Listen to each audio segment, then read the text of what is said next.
Bismillahirrahmanirrahim. Assalamualaikum warahmatullahi wabarakatuh. Alhamdulillahirabbil alamin. Wassalatu wassalamu ala asyrafil anbiya'i wal mursalin wa ala alihi wa ashabihi rasulillahi ajma'in, amma ba'du. Bersyukur kita kepada Allah Subhanahu wa taala karena berkat beliaulah hingga saat yang berbahagia ini kita semua masih dapat diberikan kenikmatan kehidupan oleh Allah, sehingga kita masih dapat untuk melakukan aktivitas-aktivitas yang positif tentunya, yang insya Allah dirahmati Allah. Dan selawat bertangkaikan dengan salam tidak bosan-bosannya pula kita kirimkan kepada seorang junjungan alam, yakni baginda Muhammad sallallahu alaihi wasallam. Allahumma sholli ala sayyidina Muhammad wa ala ali sayyidina Muhammad. Baik, yang saya hormati Bapak pembimbing mata kuliah Etika Profesi Hukum, Bapak Teddy Kusuma, yang insya Allah dirahmati Allah, Pak. Perkenalkan, nama saya adalah Habibul Akmal.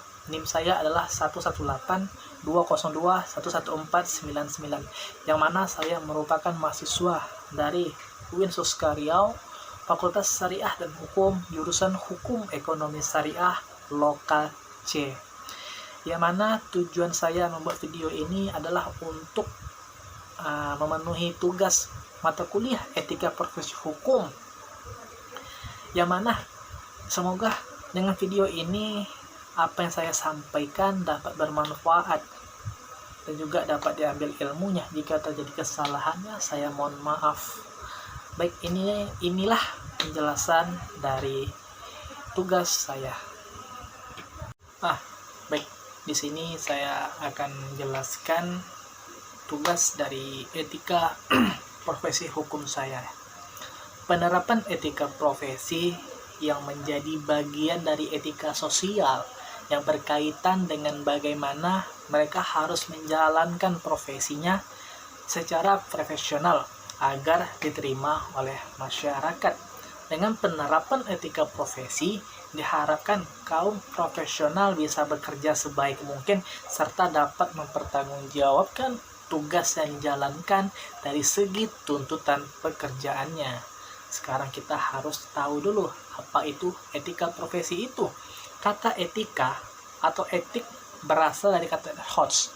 Ethos itu berasal dari bahasa Yunani yang berarti karakter, watak, atau kesusilaan atau adat.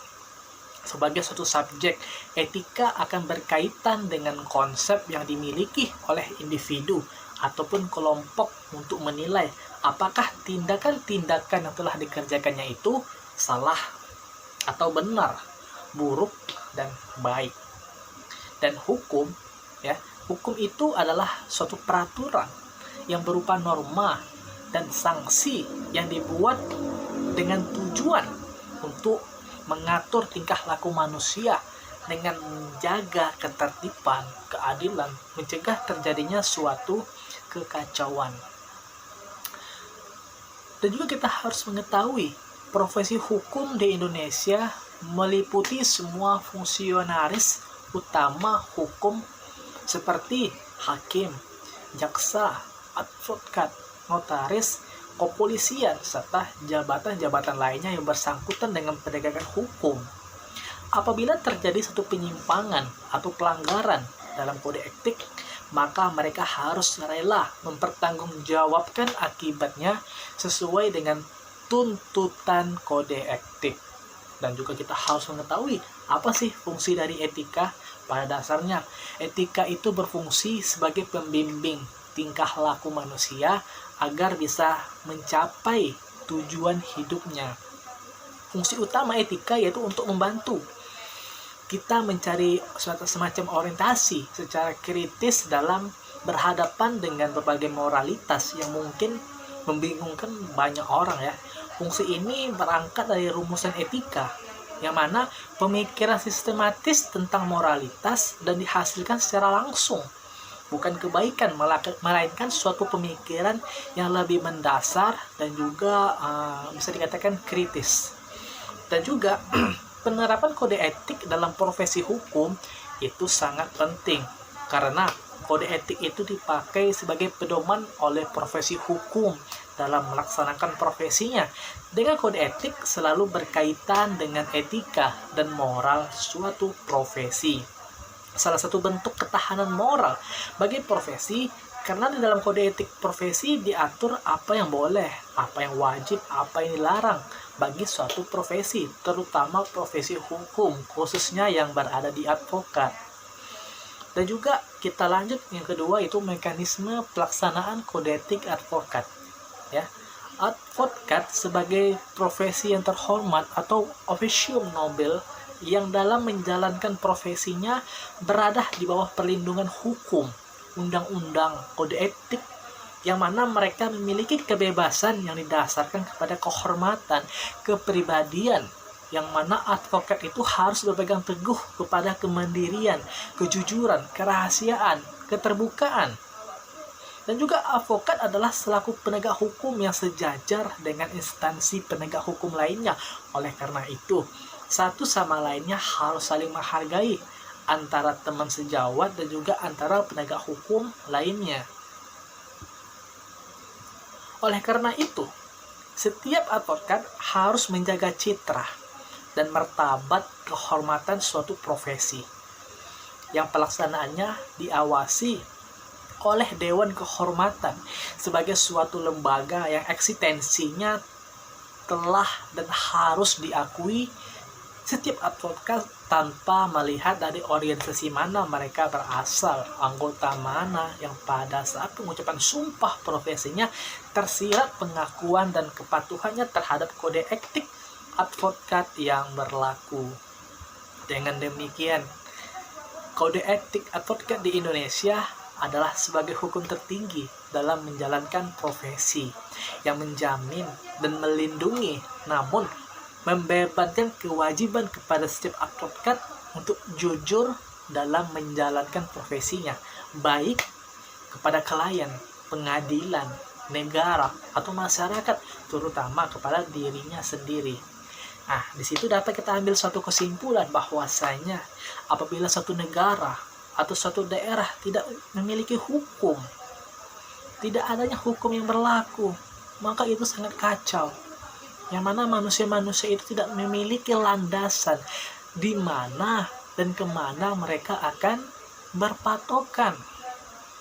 Seperti yang kita lihat sekarang ini, sedangkan udah ada hukumnya, sudah ada peraturan etikanya, tapi masih saja ada tindakan-tindakan kriminal yang terjadi. Apalagi kalau tidak adanya suatu hukum. Maka sangat penting hukum itu pada suatu negara, khususnya di Indonesia. Tetapi tidak boleh lupa juga yang nama itu etika.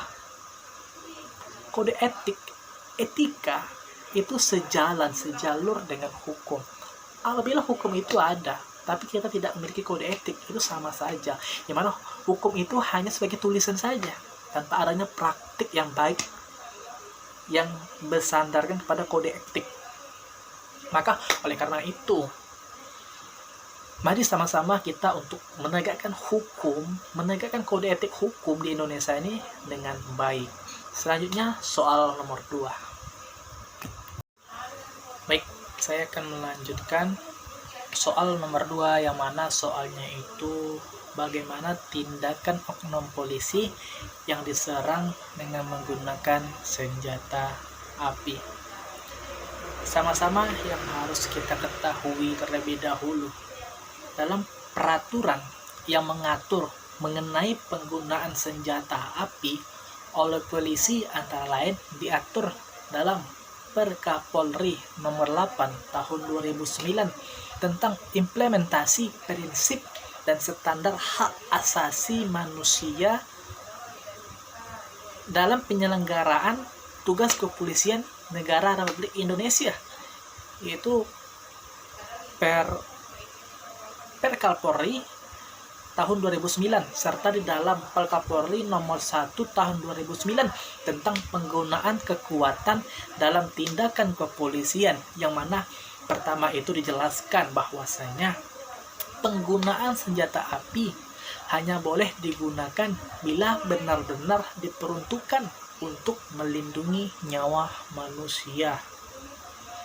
Sama-sama kita ketahui bahwasanya ketika kita diserang atau ada warga yang diserang, maka polisi berhak saja mengeluarkan senjata apinya. Yang poin kedua, senjata api bagi petugas hanya boleh digunakan untuk pertama, dalam hal menghadapi keadaan yang luar biasa. Yang kedua, membela diri dari ancaman kematian atau luka berat. Yang ketiga, membela orang lain terhadap ancaman kematian atau luka berat. Yang keempat, mencegah terjadinya kejahatan berat atau yang mengancam jiwa seseorang. Selanjutnya yaitu menahan, mencegah atau menghentikan seseorang yang sedang atau akan melakukan tindakan yang sangat membahayakan jiwa. Dan terakhir, menangani situasi yang membahayakan jiwa, di mana langkah-langkah yang lebih lunak itu tidak cukup. Kita ambil suatu contoh. Ketika seseorang polisi itu diserang oleh penjahat, yang mana penjahat ini akan melaksanakan tindakan yang lebih keras seperti mengancam nyawa seseorang atau melakukan tindakan kekerasan, maka seorang polisi itu berhak untuk mengeluarkan senjata apinya untuk melawan tersangka itu tersebut. Dan seorang polisi itu tidak diperbolehkan menggunakan senjata apinya tanpa adanya alasan yang tepat. Seperti yang diatur dalam undang-undang tadi, ada beberapa poin yang harus dilakukan oleh polisi, yang harus diketahui polisi saat-saat kapan saja mereka boleh untuk mengeluarkan senjata apinya. Tetapi apabila seorang polisi itu sudah diserang menggunakan senjata api, tentu hukum itulah yang akan menyelesaikan tersangka itu tersebut. Seorang polisi tidak bisa menghakimi mereka tanpa adanya suatu hal kepastian yang tepat dan juga jelas. Mungkin sekian video yang saya buat. Lebih dan kurangnya saya mohon maaf. Kalau salah itu datangnya dari saya sendiri, kalau benar itu datangnya dari Allah Subhanahu wa taala. Lebih dan kurangnya saya mohon maaf. Dan juga mohon maaf kepada Bapak dosen yang terhormat apabila ada kesalahan atau ucapan atau penjelasan saya yang tidak sesuai dengan hasil-hasil buku atau hasil-hasil kenyataan sebenarnya, mohon dimaklumi. Mungkin sekian. Wassalamualaikum warahmatullahi wabarakatuh.